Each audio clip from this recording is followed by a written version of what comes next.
Two items of business before we get to our witnesses, colleagues. Subcommittee report was distributed to you yesterday. Can I have someone move it? Mr. May, any discussion? Seeing none, committee report passed. We also need a short study report or budget for this meeting, which may or may not go over to a second meeting. Can I have someone move that study budget? Mr. May, you're very cooperative today. Any discussion? Thank you very much. With that, we deal with items of business.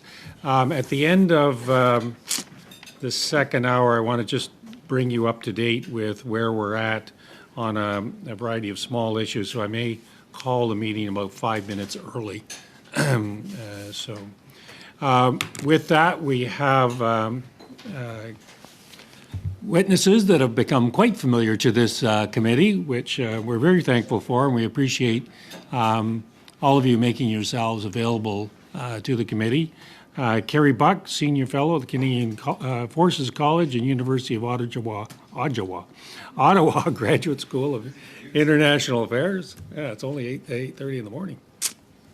And former ambassador to NATO. And from the Ukrainian Congress, Ihor Mikolashin and Orest Zakidalski, Senior Policy Advisor. All of you are familiar with this committee, so I don't need to give you any instructions. We'll start with Ms. Bach. 5 minutes, please. Thank you very much, Chair, and I thank you very much for the opportunity to appear before this committee in person, which is a novelty for me now.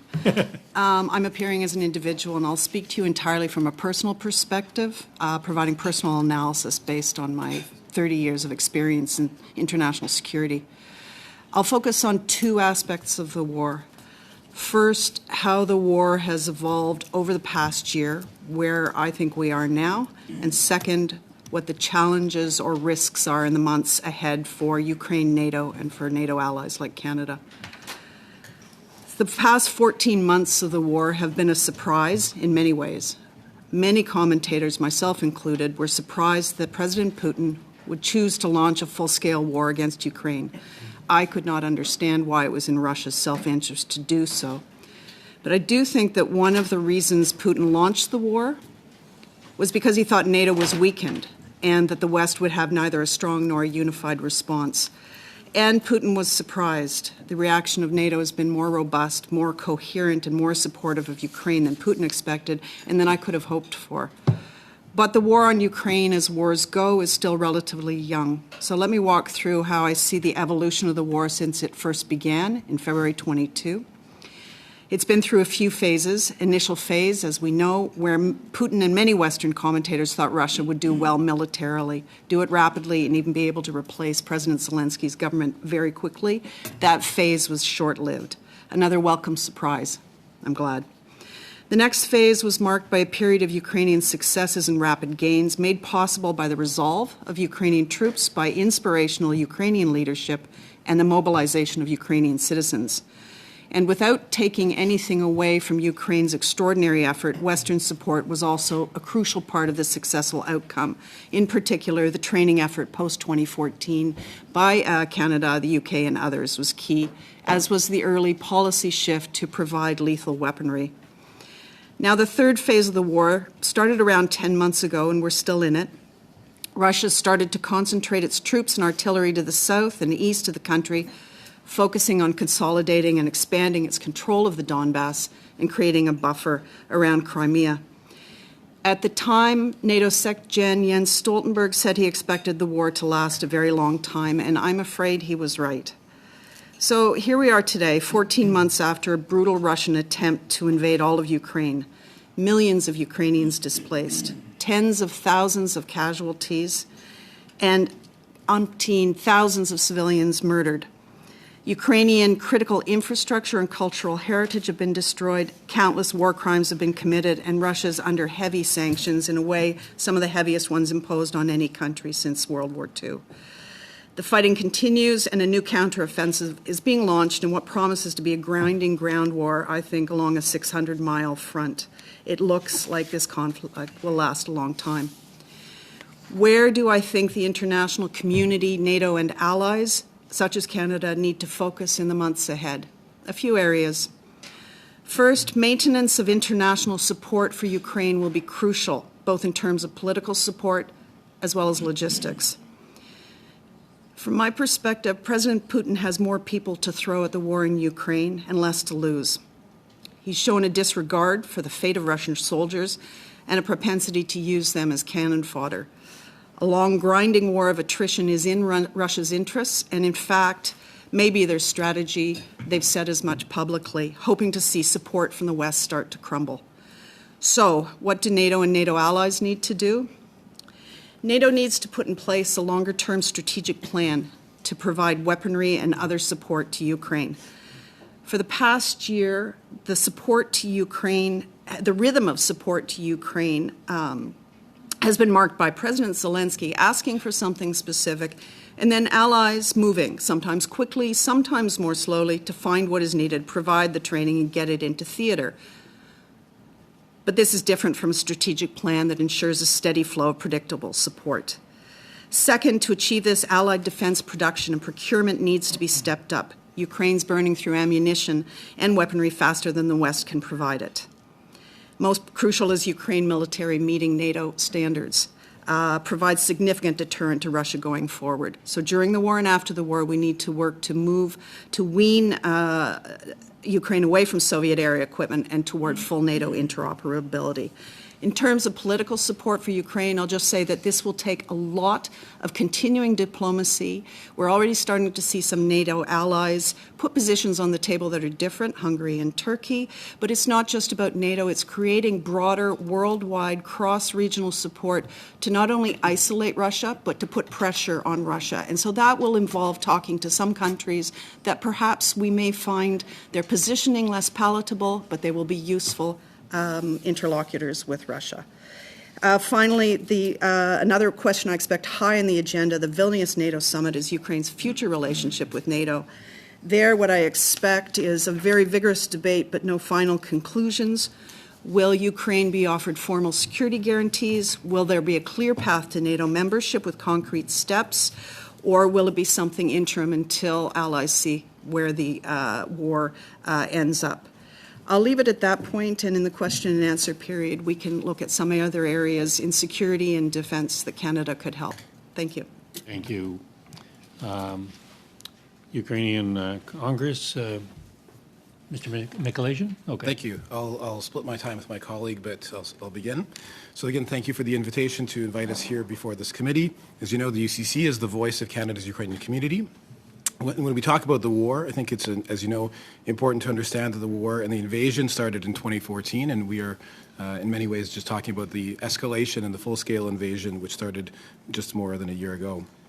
We do want to point out, as you know, the tremendous generosity and kindness of Canadians in supporting the Ukrainian refugees who fled, who have come to Canada, and that support for those who've ended up in Europe as refugees. We're here to talk about the latest human rights violations, which are, we feel, coming out as the next step in the evolution of this full-scale invasion.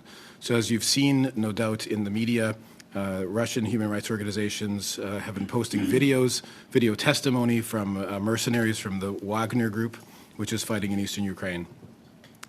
The videos are very disturbing. I have the quotes from them in the transcript, but I don't really want to read them to you, but you know that they involve the murder of children, the murder of civilians, testimony that these people have gone in and murdered everybody in households, apartments, etc. There's also been very gruesome video posted of beheadings, of other acts of violence on Ukrainian prisoners of war. And the Office of the General Prosecutor of Ukraine says they have over 80,000 examples of war crimes and crimes against humanity being committed by the invading Russian army.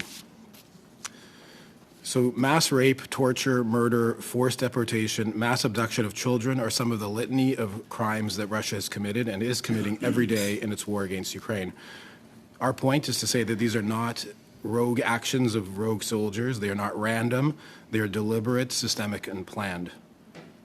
We believe Russia is a criminal state which should be isolated further from the international community. in keeping with the direction of the Parliament on unanimous action on Russia's acts in Ukraine as an act of genocide and listing the Wagner Group as a terrorist entity, we will continue to argue, and we urge for your support to argue that Russia must be designated as a state sponsor of terrorism and that Russian diplomats must be expelled from Canada. Thank you, Ihor. I'm going to talk a little bit about the things that Canada and allies should and can be providing to Ukraine to help Ukraine win this war. The aid provided to Ukraine by Canada and allies has indeed been impressive, and coupled with the Ukrainian people's incredible courage and fierce resistance to Russia's genocidal war, the aid has allowed the Ukrainian armed forces first to stop the Russian advances and then reverse many of the early Russian gains and liberate hundreds of thousands of Ukrainian citizens. However, as Ukraine plans a spring and summer counteroffensive, it's crucial that both the military and economic support being delivered to Ukraine be increased substantially. First, Ukraine needs more heavy weapons than we and our allies are providing right now. So tanks, armored personnel carriers, air defense systems, longer-range missile systems, naval defense systems, artillery, and the ammunition for these systems. Next, Ukraine needs fighter jets to protect its skies and continue to deny Russia air superiority. Several of our allies, for example, Poland and Slovakia, are delivering MiGs to Ukraine. Canada can play a key role in assisting with training Ukrainian pilots on NATO jets and in convincing allies of the need to supply Ukraine with more fighter jets. Finally, the security of both Canada, our European allies, and Ukraine require a sustained commitment to increasing production and procurement of weapons and ammunition. We need to make multi-year investments to make sure we have the stocks to deal with the current and future Russian aggression. Once Ukraine defeats Russia in this war, Russia will still remain an enemy of Ukraine, an adversary to NATO, and a threat to peace in Europe. So we need to be prepared. Finally, I want to stress the urgency of what we believe Canada needs to do. The longer we and our allies wait to deliver to Ukraine the tools the Ukrainians need for victory, the more Ukrainian soldiers and civilians are killed, wounded, or injured, and the larger the price the Ukrainians must pay. The Ukraine Defense Contact Group, the defense ministers of some 50 countries supporting Ukraine, are meeting at Ramstein Air Base in Germany today to discuss the next steps in supporting Ukraine's defense of freedom. And it is our fervent hope that Ukraine's allies, and Canada key among them, will deliver to Ukraine the tools that are needed to win. And I will stop there, and we're pleased to take any questions. Thank you. Thank you. Mr. Brizan, 6 minutes, please. Good morning, and welcome all our witnesses. Great to see all of you again. Just wanted to dig in a little bit more because both of you touched on the procurement side of this. There was an announcement this morning of 40 sniper rifles being purchased to be supplied to Ukraine, coming out of Winnipeg from PGW. I can tell you that sniper rifle procurement was asked for last year by the Ukrainian government. The procurement was completed by the company, completely built and purpose ready by the end of last summer. And here we are almost a year later before it was finally announced and the rifles are going to be moving. So when we look at procurement in general, when you talk about, and Ambassador Buck touched on the need for more ammunition, and we know that when you look at other facilities and capabilities here in Canada, that we do have JDLS, actually it's JD, General Dynamics Ordnance and Tactical Systems just outside of Montreal that can build purpose-ready ammunition, including the M155 rounds to go in our 777 howitzers that Ukraine has 4 of them, as well as 777s from other allies.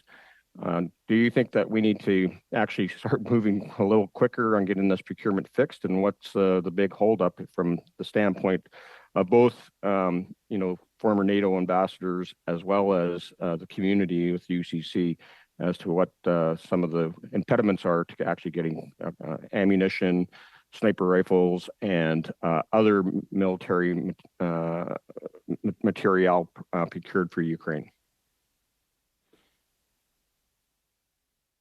Mr. Michalation?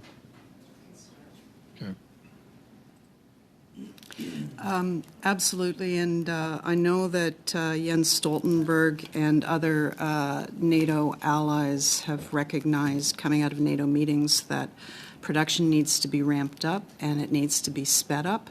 Absolutely. The challenge is, as I said, that Ukraine has been, for very, very good reasons, burning through ammunition and weaponry faster than it can be supplied. And what's happening now is that gaps in defense production sector have been identified. Procurement, I mean, I can't, again, I'm speaking to this personally from outside. I've seen procurement work, and I've seen procurement work very, very badly. In my personal wish list, I would love to see a review of procurement processes, a full-on review, a bipartisan review, so that we don't have reversals of decisions, which I've seen personally over the last couple of decades. Thanks. Thank you. Just quickly, agreed that the current system isn't good enough. We've heard that industry is looking for multi-year commitments, so that's something to look at. Having been in Kyiv in May and June, the Ukrainian defense minister was pleading with us to go and speak with you as parliamentarians and the Canadian government. Kyiv is littered with Russian burnt-out tanks. You can see the scale of the equipment that is being destroyed every day by the Ukrainians and by the Russians, and it's well beyond anything that we could imagine. So I think we just have to. Again, I don't know the solution to procurement, but the current system is not fast enough, and it cannot be acceptable that it takes a year to get these kind of things to Ukraine when soldiers are dying every day. So question back to UCC. We know that in the federal budget that there was very little in this budget in 2023 for Ukraine, and there's $200 million from a defense standpoint. There's $200 million that was announced to go to the Canadian Armed Forces, supposedly to help replace the Leopard tanks that were donated. So was UCC and the rest of the Ukrainian community disappointed in this last budget as much as I was? Thank you. So we were concerned and surprised about the amount that was in the budget for defense in Ukraine, which was, as you said, $200 million for the Leopard tanks that had been previously announced. We had submitted and we're happy to share with the committee our pre-budget submission, which, as Mr. Zelikadajski outlined, was the significant need for systems, and large numbers of systems to Ukraine. We are hopeful that our commentary post-budget and the defense review process will illuminate the point further, and we are hearing that there is the possibility of more being announced, as was last year, beyond the budget. But we are concerned that the budget didn't send the signal of strong support for Ukraine in the year ahead. So when we look at this letter that came out from a number of leading Canadians, both former cabinet ministers, retired military leaders, academics. They talked about how bad defense spending has gotten in Canada, how we aren't able to step up and do the task at hand. And then you combine that with the leaked Pentagon documents on the Discord app.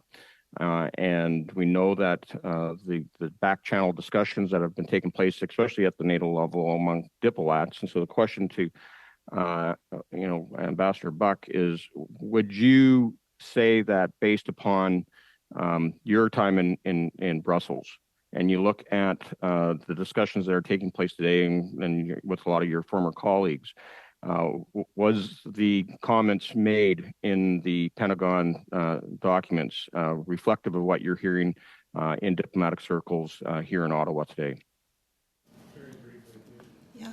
The challenge is I haven't seen those documents, but what I understand is in them. I agree with some of the criticism, and I really disagree with some of the other criticism. First main message is that Canada really is a strong NATO ally, and we've got enormous respect there. We've contributed in one way or the other to every NATO operation, and I believe in that. Second thing is, over decades of underinvestment through successive governments, we aren't keeping up our end of the NATO defense spending bargain. We're getting close to the bottom of the barrel, and we need to do more. I signed that letter, too. Thank you. Madame Lambropoulos, 6 minutes, please. Thank you, Chair, and I'd like to begin by thanking our witnesses for taking the time to be with us today. My questions are going to go primarily to Ms. Buck. You've recently written that as the war drags on, Western unity and resolve may falter along the way and as we go forward. And I'm wondering, what are some of the fault lines that you've noticed are emerging in the Western Alliance, and what role can Canada play in helping maintain the unity? Thank you for the question. I actually think that NATO unity has been rock solid from the beginning, but there are some fault lines showing, as you mentioned. Some allies like Turkey and Hungary are starting to take positions that could harm NATO unity and could harm NATO unity on Ukraine. And I think that quiet, constant pressure inside NATO is needed to stay the course. Sometimes that will break out into public pressure. I think it would be very important to see when Turkey reverses its position and allows Sweden into the alliance. I'm convinced that will happen, but it hasn't happened soon enough to my liking. So it's a question of quiet diplomacy, honestly, and we've been successful at that at NATO over the years. But there's some more diplomacy that is needed. As I said, international political support for Ukraine is about cross-regional global support, and I really have to applaud the work by Ambassador Ray, our diplomatic missions around the world. They've been doing to convince states from all regions of the world to vote at the UN General Assembly, for instance, to isolate Russia, and a smaller number has agreed to put sanctions, maintain sanctions on Russia, but this is going to need constant care and feeding. So whenever I call for more defense spending, I also call for more spending and more investment in our international diplomatic and civilian security tools as well, because that's part of the bookend to maintain support. Okay, thank you very much. And I guess you, in a way, answered it, but just in case there's anything else that you see, are there weaknesses in the alliance's ability to address the conflict going forward? You've mentioned that it's going to be it could potentially be a very long war, and that it will continue for a long time. So what are some of the weaknesses that you see going forward on the alliance's side? Well, I think that the primary weakness is a practical, logistical one right now around provision of weaponry and support to Ukraine. I'm less worried about maintaining political support. I'm more worried about keeping a steady flow of the right weaponry into Ukraine. And so I would hope that the Vilnius summit would come out with a strategic plan that has a longer-term approach to providing a predictable supply of weaponry rather than that kind of stop and start we've seen over the last year. But I think that's going to happen at the summit. At least there's some indications from public pronouncements from the SecGen. Okay, thank you very much.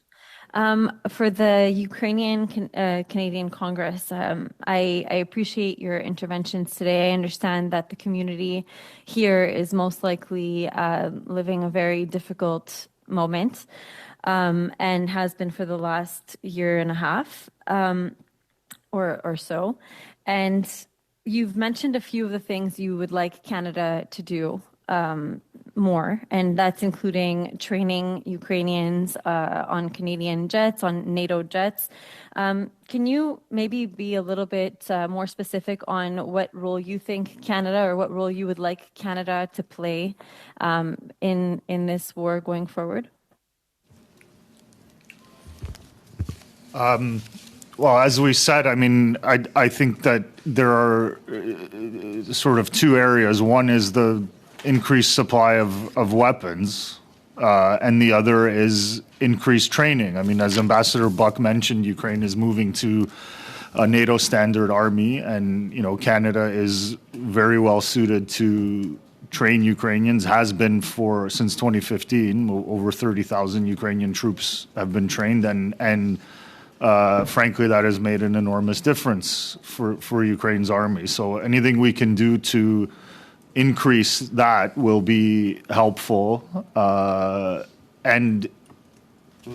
But right now, like in the next weeks and months, the supply of weapons is crucial.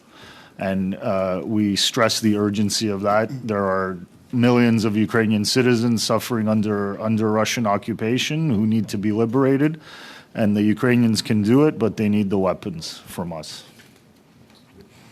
Okay, thank you. Mr. Chair, how much time do I have left? 45 seconds. How many? 45. 45. Now down to 35. Yeah. Thank you. So I guess my next question is, you've both spoken a lot about the new offensive that's going to be taking place in the spring and summer. And I'm sure that Ukraine feels strong going into this and has been feeling a momentum going forward. Do you think that it will be a successful offensive? Do you think that they're going to gain some of what they've lost back? And what can you say about what you believe may happen in the next coming months? Again, an important question, but Ms. Lambropoulos has run through her time. I'm sure that question will weave itself through the balance of the after morning here. Madame Michaud, bienvenue au comité. Welcome to the committee. You have 6 minutes. Thank you, Mr. Chair. Thank you to the witnesses for being here today. It's really much appreciated to have you here. I noticed this week that the NATO Secretary General, Mr. Stoltenberg, was in Kyiv, and more so we're hearing potential NATO Ukraine potentially joining NATO, potentially in the case of a victory, so perhaps not in the short term. What does this mean to Ukrainians, and what does it mean for the current NATO members? I realize it may mean some security issues, some concerns for some allies. I'd like to hear what your perspective is on this, Madam Buck, and then the other gentleman from the Congress. If you could start telling us what it means for Ukraine and what it means for the allies. In 2008, at the Bucharest summit, the allies agreed on an important sentence in the summit declaration, and I can't remember what it was in French. Ukraine will become members of NATO. But since then, there have been no concrete technical steps along the path to membership. And that became more complicated in 2014 when Russia took part of Ukraine, illegally annexed Crimea, because the argument from some inside NATO is that that creates an immediate Article 5 situation. So what do I mean about that? Article 5 is what I call the Three Musketeers clause of NATO, all for one for all. And if a NATO ally is attacked, then other allies are meant to come to that nation's defense. So it complicated it politically, and yet that language stayed about Ukraine will become a member of NATO. But the thing that NATO allies have done consistently since 2008 and even more post-2014 is a very significant program of support to Ukraine, Ukrainian military security, and then also outside of NATO, a lot of support on the civilian front. So what will happen in Vilnius, as I said, I don't expect an answer to that question about Ukrainian membership, but I do find it really significant that Jens Stoltenberg said yesterday that Ukraine's rightful place is in the Euro-Atlantic, place is in NATO over time. So that debate at the Vilnius summit will be crucial. I don't expect answers at that time unless something miraculous happens with the course of the war between now and Vilnius. Merci. Thank you, gentlemen. There's a great meme going around that says that nobody has done more to support increase support in Ukraine for NATO membership than Vladimir Putin, and I think it's very clear that Ukraine has decided its future is going to be in the European Union, in the Euro-Atlantic Alliance in some form, immediately and long term. And I think with the ascension of Finland and the potential of other countries to join NATO, Ukraine sees a path for itself as part of the alliance, and as we know, has close working relationships with Canada and others bilaterally, and then international groups on the training front. So I think that it remains an open question, as Ambassador said, but we see that public support in Ukraine is moving in that direction very strongly. Merci beaucoup. Thank you very much. Earlier, you were referring to, you were telling us about what was expected from Canada in terms of assistance in the future. You were certainly talking about training weaponry. We know Canada is in Latvia. Is that enough at this point? Is that presence enough? We know there are shortages in terms of staffing within the Canadian Armed Forces. From going from a battalion to a brigade, is that something that can happen despite these issues? And should we focus actually on that training, whether it's in Latvia, whether there may be needs elsewhere, if we should do more in terms of training? What do you have to say?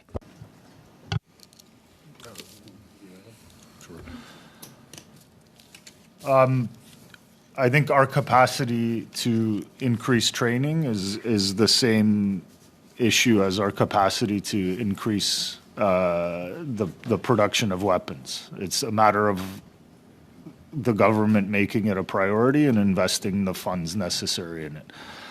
In terms of what is available like right now to augment these missions, I mean, I think we do have some capacity to increase training missions for Ukraine now, but certainly it is a long-term commitment and a long-term issue, and I think we need to be making those investments in our defense now.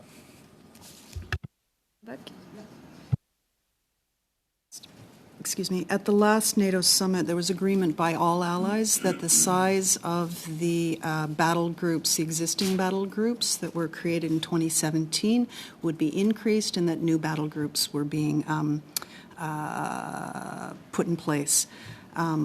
So that commitment is there across all allies, and Canada has to meet that commitment. I can't speak to the stage of preparedness now, but I'll go back to the letter I signed and others signed about the need to invest more. And one of the main gaps in the CAF right now is people, and so they're working as hard as they can to increase recruitment and retention. It's something that needs a lot of care and feeding. But the government's committed to increase its size and presence in Latvia, and that's vitally important to NATO deterrence. And I know that was the rationale. I was there when we took the decision to take on that battle group, and I know that the Canadian policy has been that deterrence has to be sufficiently robust. Merci, Madame Michaud. Madame Matheson, 6 minutes, please.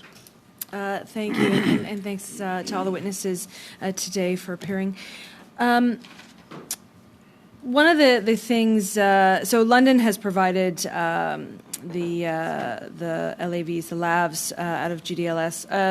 When I was speaking to the Ukrainian ambassador to Canada, there was a lot of frustration in terms of the delay on that. Could you give us an update in terms of what you've heard, if anything, on the delivery of those LAVs and the use of those LAVs? I mean, Sure, or the delay of those labs. There's I understand that I don't have the details. I know that they were focusing on the ones that were nearly built or being built, very close to the time of the announcement, as opposed to sort of starting from scratch. It's been a matter of media speculation, and I think for operational reasons, they're not, the Ukrainians and the Canadians are not revealing exactly where they're at, but in the scope of the procurement issues that have been described before, I do understand that they're not in place where they as soon as they were supposed to be. Okay. So you don't have any other ground updates? I don't. No. Okay. In terms of, again, I want to talk about London all the time. In my writing, there's an international test pilot school. They're world-renowned, and they've trained allied fighter pilots, like I said, from around the world. They learn to train with those jets, and they use flight simulators.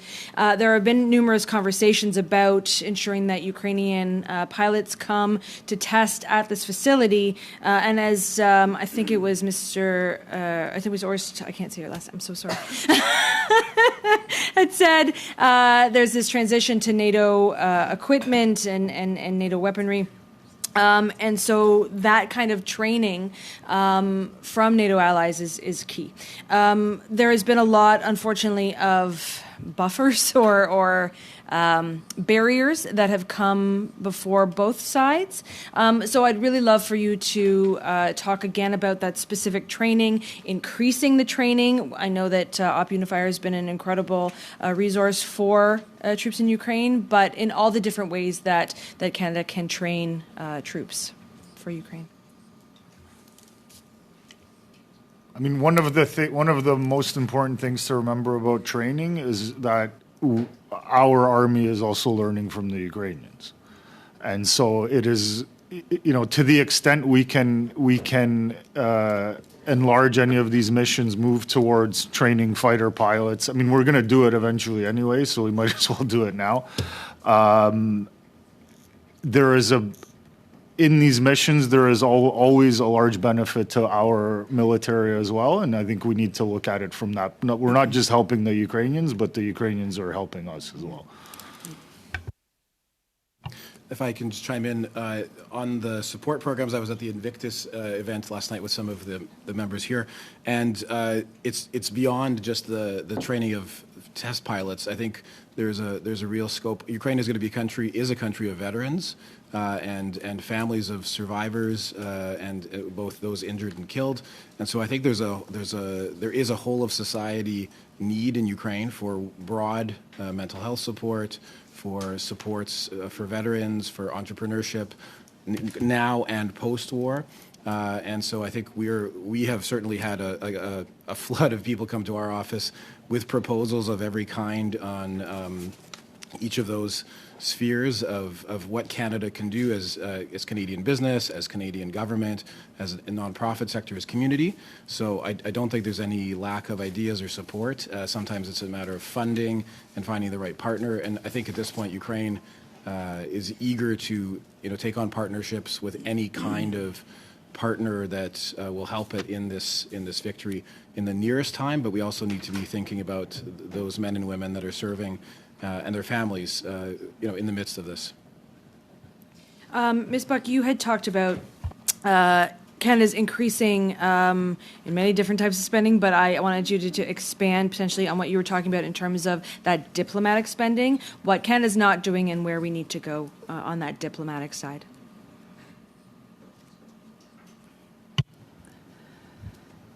It's about presence, it's about skills, and it's about diplomatic initiative. So it's not always about investing more money in our foreign ministries to get the product, but it is about investing some more money. I won't go through kind of the world and where I think we shouldn't have shut down missions, where I think we should establish missions. It's probably beyond the scope of this committee and beyond the scope of my notes, which I have to do myself now that I've retired, and it's a real challenge. But it's,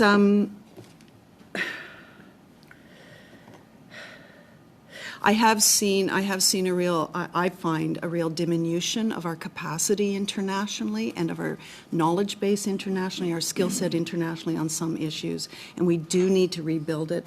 And so when we're faced with a conflict like Ukraine, you need a whole of Canada effort to work and build support with our key allies, our like-minded partners, to maintain support for Ukraine. So as I said, I really give some kudos to Ambassador Ray and his team, our missions around the world, but that's going to take constant care and feeding. But then the other thing, we have to talk to some of the countries that have leverage with Russia, and that is going to be key to bringing about some kind of peace settlement at some point when President Zelensky calls the time for a peace settlement. So we need China experts. We need people who are close to India who can help apply some pressure to Russia, and other places where you need a full court press to convince President Putin that it's time to either down arms and come to a table, or I can't even start to guess where this war will go next steps. So it's diplomacy, capacity, and expertise and links to talk to the bad guys and to talk to the good guys to build up that support. We're going to have to leave it there. Yep. Thank you. Okay, we're on to the next round, colleagues. I'm going to let it go as a full round because our next panel is one witness, and we may be able to make up some time there. So, Ms. Gallant, 5 minutes, please. Chairman, so to our former NATO ambassador, the NATO Secretary General has indicated the 2% of GDP aspirational goal for defense spending will become the minimum expenditure. What are the most immediate and effective measures Canada can take to both bolster Ukraine and their defense forces while shedding our reputation in NATO as a freeloader?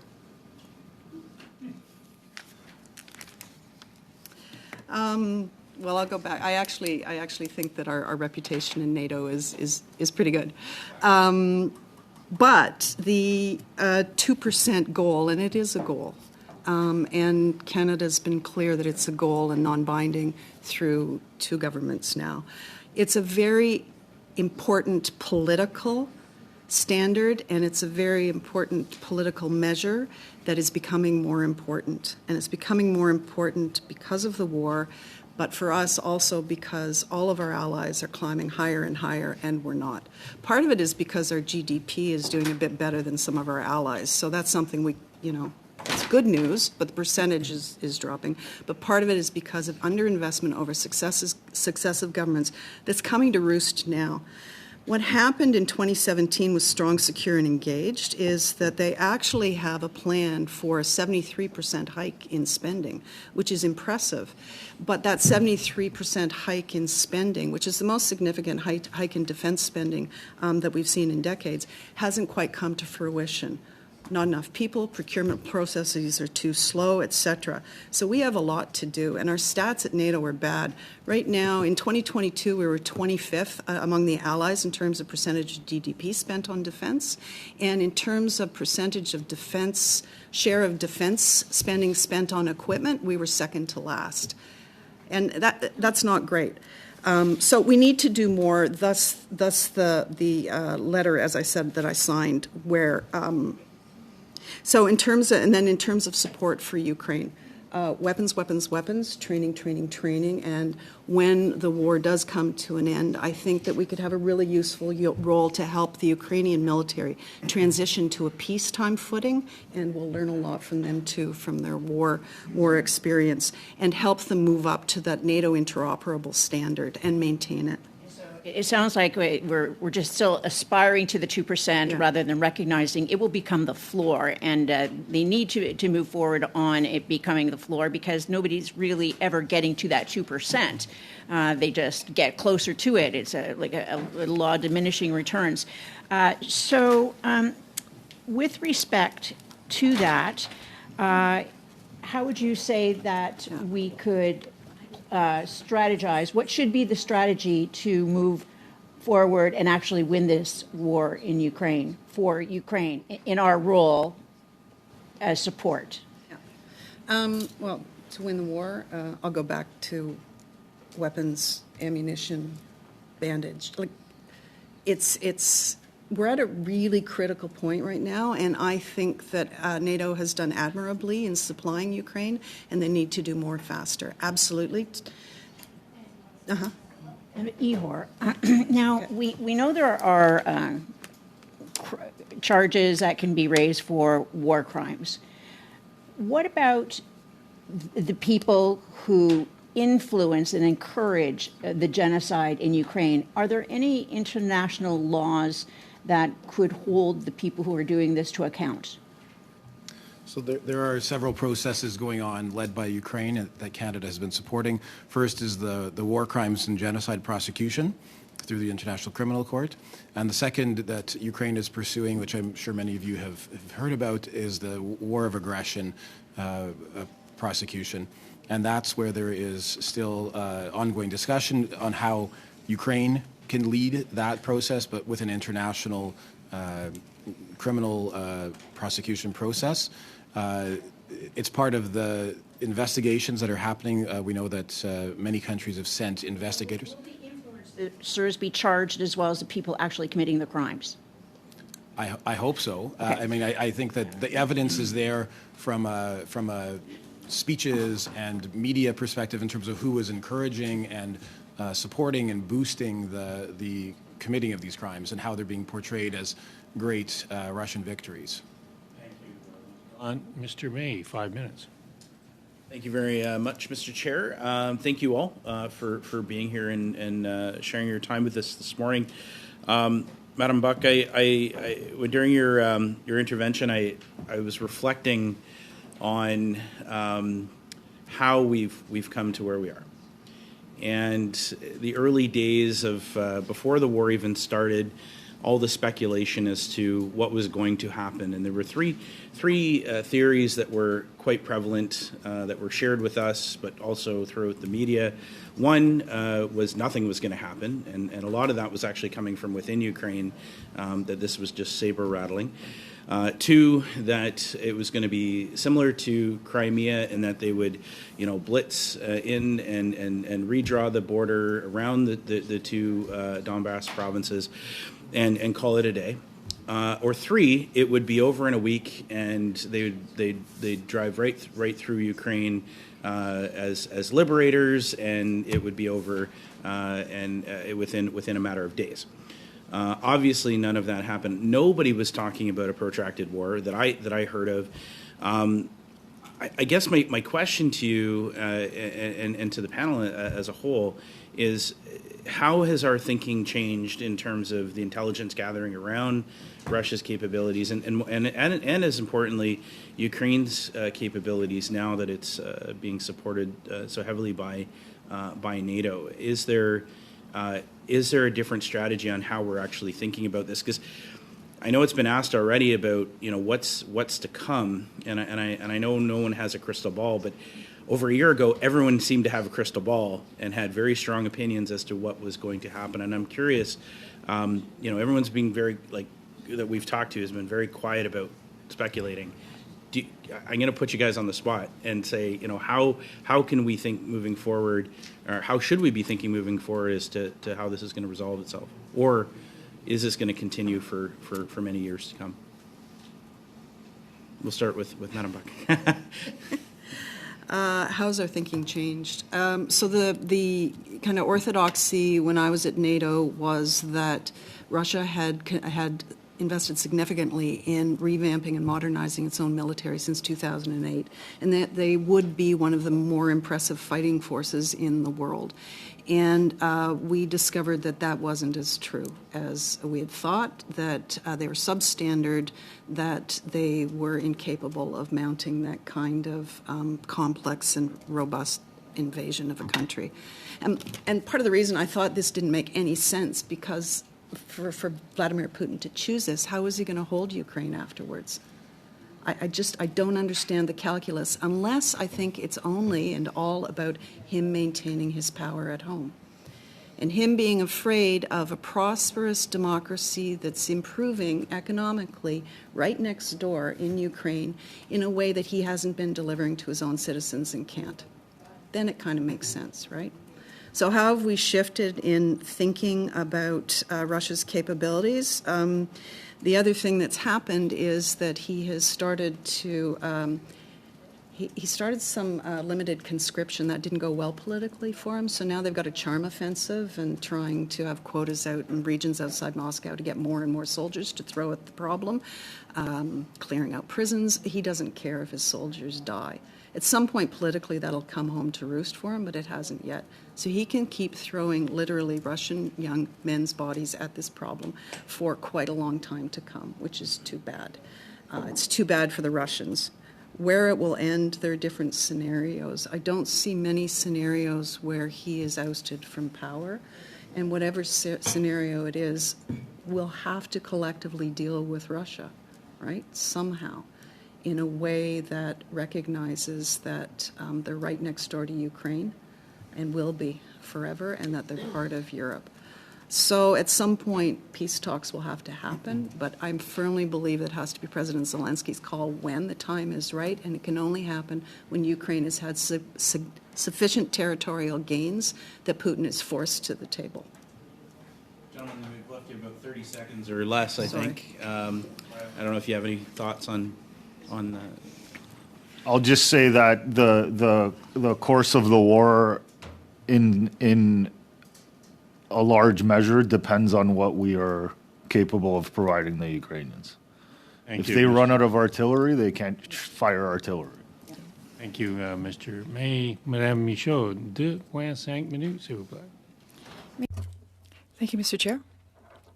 Much has been said about Ukraine and the assistance Canada can provide, considering the fact that Russia was not at all expecting such a strong resistance from Ukraine, and that it's been over 14 months now. In fact, you said it started in 2014, that this war started back then. How do you view the Russian troops? Are they getting tired? Are they having supply issues? I know that you mentioned that it will likely last a while, but I'm wondering what you think about the situation on the Russian side, based on your knowledge, Madam Buck. We all saw the pictures of the Russian tanks and other vehicles mired in mud because they hadn't bothered to change the tires for the 2 years in storage before they deployed. And I think it's worse on the personnel front. And as I said, they're, with a combination of Wagner Group and others, they're really stretching their conscription efforts into places that aren't sustainable for them. So they're doing very, very badly.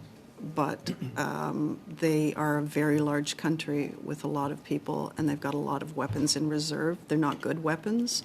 You know, they'll be running out of cruise missiles at some point, but they have enough stuff to keep grinding for a while in a grinding ground war of attrition in the south, and that will cause so much damage to Ukraine and a little less damage to Russia because of how Putin's a dictator.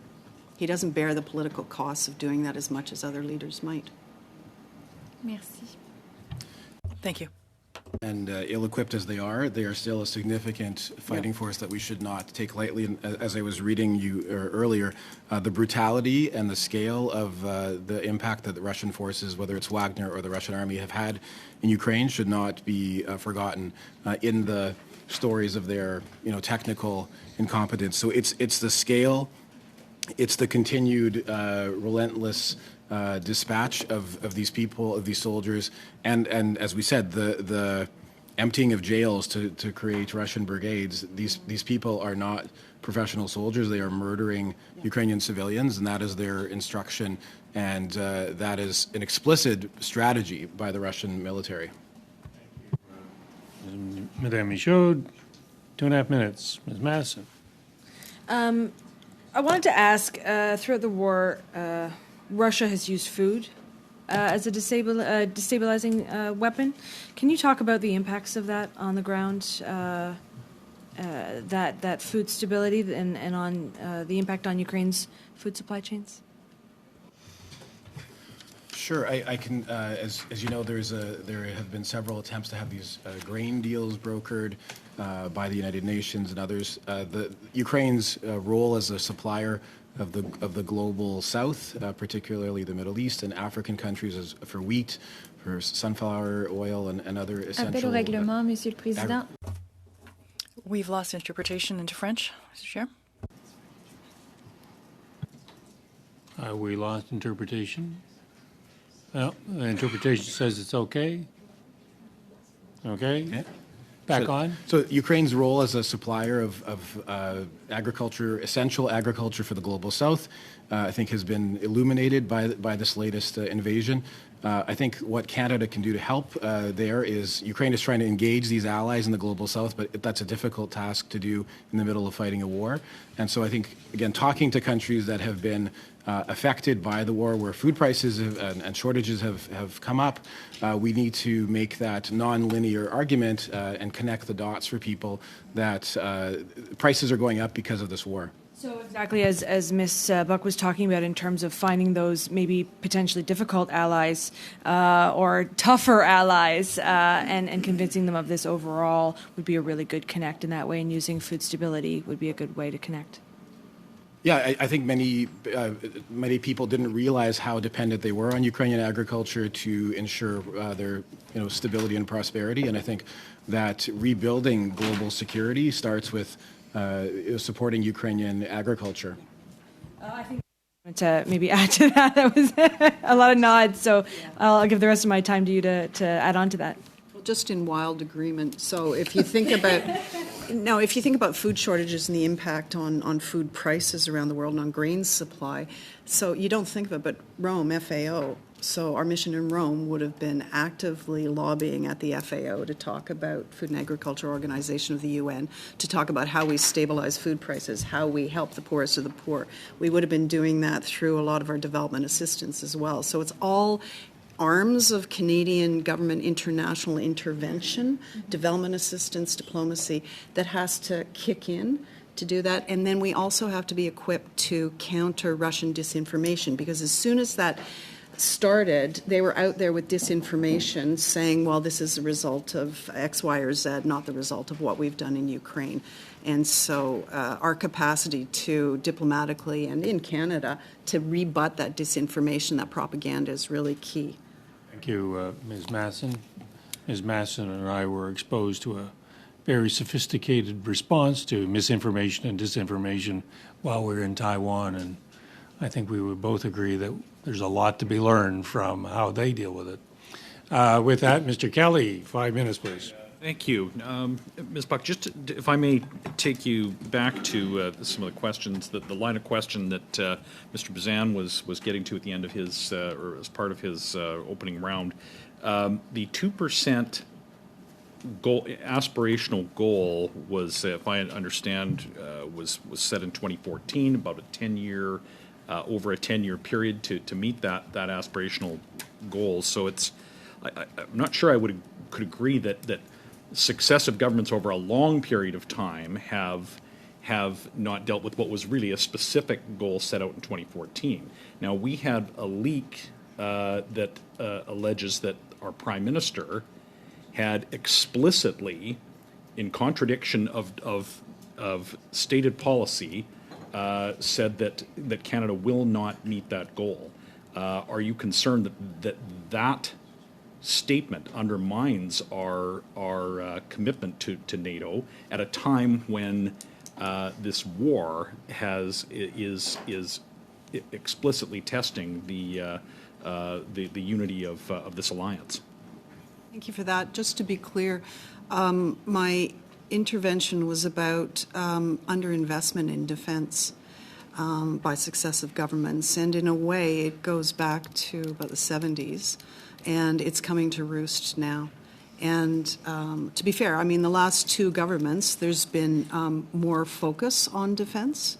And as I said, strong, secure, and engaged, the defense policy was the most significant, planned increase in defense spending. Does this have a diplomatic impact on us, the fact that we're getting farther away from the 2% goal? Absolutely. Does it have a reputational impact? It absolutely has a reputational impact. And that can be filled with us doing more. I would, in my heart of hearts, I would like to see a path to 2%, or a path to 2%, if that's possible. And I would like to see specific investments in defense and security and diplomacy. I'd love to see an integrated policy. You can't do defense policy in a vacuum without our foreign policy priorities being set, fully integrated like the UK does. More investment on CAF people. More on North American defense, not just NORAD, air and land, submarines, cyber, people, and above all people, so we can step up and do more as it's needed. Because NATO has to do a lot more now with the war against Ukraine, and all allies need to step up. Thank you. You also mentioned the announced spending in strong, secure, and engaged, and yet the announcements are not being fulfilled. We have, and you mentioned some of the reasons and some of the ways in which those goals are not being met through problems of procurement, problems with personnel. Can you expand on how, what needs to change in order to actually fulfill the commitments that were announced? It's easy to announce, but the follow-through is what actually counts. I'm sitting outside government now, so I don't know, I'm not really privy to the steps that are being taken and the hurdles inside, but from outside, I think part of it is a capacity issue. As I said, if you don't have the people, you can't stabilize the Canadian Armed Forces enough to have the procurement experts, etc. But so, I mean, on procurement, as I said, I'd love to see a review. Okay. We've been stumbling in a way on procurement for far too long. We sure have. We don't get the stuff. I've been given the signal. I got a minute left, I think. Okay. And there's one specific item. We actually was reviewing an order paper that was tabled actually by our colleague Mr. May last year, that last June, that said, for example, that there were 62 LAV-2 Coyotes that were in repairable condition, that were surplus and repairable. They would need, according to the statement they tabled, 220 days to repair to be able to ship. That was 305 days ago. This is the kind, we have no word or no announcement on whether these repairs are happening, whether these vehicles will be sent. Is this the type of disconnect between just announcing and actually following through and having the capacity to do what's announced? Well, and there's some areas, like the Leopards, they were decisive in Afghanistan, but have we kept them up since Afghanistan? No. We cut air defense in 2012. There's all sorts of areas. Yeah. Thank you, Mr. Kelly. Final 5 minutes to Mr. Sousa. Thank you, Mr. Chair. Ambassador Kelly, you went through sort of the timelines over the last number of years to provide, Russia's justification for invading Crimea and now subsequently to all of Ukraine. And Mr. Yor, you reminded us that that's actually having an opposite effect. It's actually strengthened NATO's resolve, which is great. It's also created some geopolitical alliances, though, for Russia, economic alliances, and that's also worrisome. And what I'm curious about is the Russian people themselves. And Ambassador, you talked a little bit about that, and I'm wondering, the uprising doesn't seem to be occurring in Russia, right? That we need to see that in order to reaffirm that what Russia is doing is being the aggressor. Of course, they're not listening, they're not hearing that. Yet, many Russians are dying, as you pointed out, and much of Russia's resources are being utilized to support this war, which then gives me pause with regards to that economic alliances that they may be having elsewhere. And we've heard testimony before this committee in regards to Russia's disinformation campaign. And we've heard, and I quote, "The Kremlin's anti-Ukrainian narratives aim to erode public support for Ukraine and to intimidate and dehumanize Canadians of Ukrainian heritage." And that was Marcus Kolga back in February of 2023. So my question is, UCC specifically, what have you observed on this front with respect to Russia's disinformation campaign, and how have these efforts evolved over the course of the conflict? Thank you. Well, I unfortunately, the statistics coming out of Russia are that 70% of the Russian population supports the war, and so despite all the reality of the numbers killed, we see that number doesn't go down, and as you mentioned.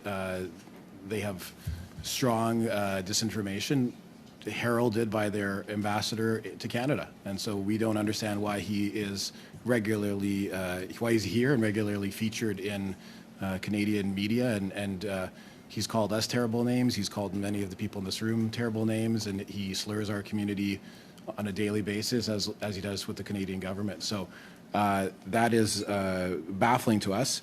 I think we need to remember that, Russia is Canada's northern neighbor, whether we like it or not, and we need to take that very seriously and up our game on what our expectations are of what's coming at us. I think that there was some naivete and some hope that perhaps, this could all be resolved in different ways, but we're seeing the reality of it now. So individual Canadians, individual Ukrainian Canadians are bearing the brunt of it in terms of the acts of hate and vandalism that are happening across Canada that we're documenting and hearing every day. I would love to share with you our social media feed in terms of the slurs coming at our community from Russian bots every day. So I think it is a serious issue that, we might have been a bit naive about as a society. Ambassador, how do we combat that? Like, what do we do? I mean, it's one thing for us to now fight that disinformation within Canada, but what are we doing in terms of propaganda towards, not propaganda, what are we doing to inform Russian people as well?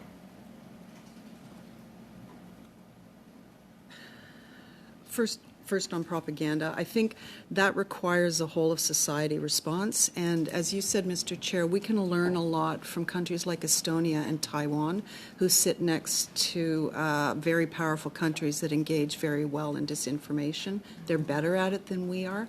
Part of it is they have whole society responses.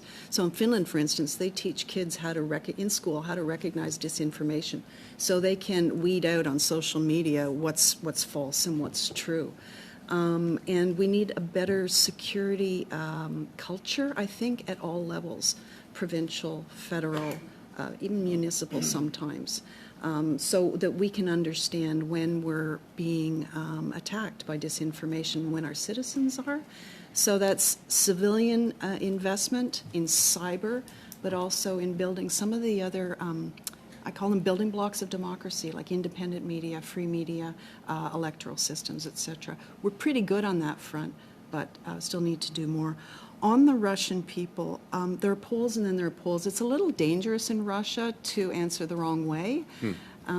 So I give them a grain of salt, but if you look at some of the more credible polling in Russia, it's showing the same numbers that he just said. Really? Yeah, but I mean, part of it is if you've been under that kind of czarist dictator's approach to governing, it takes an awful lot before there's an uprising. There have been uprisings in Russian history. I don't think Russia's anywhere near that. Russians are anywhere near that point of rising up. And the thing is that Vladimir Putin's got rid of any of his potential rivals through a series of defenestrations, suiciding people, and poisonings. So Thank you, I won't dare to predict what will happen there.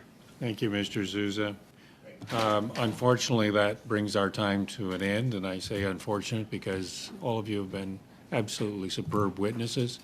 You'll be interested to know that just prior to your witness, we adopted a study, an intention to study procurement, which, given the testimony that you all come forward with, it will be, we may reach out to you again for your thoughts on it.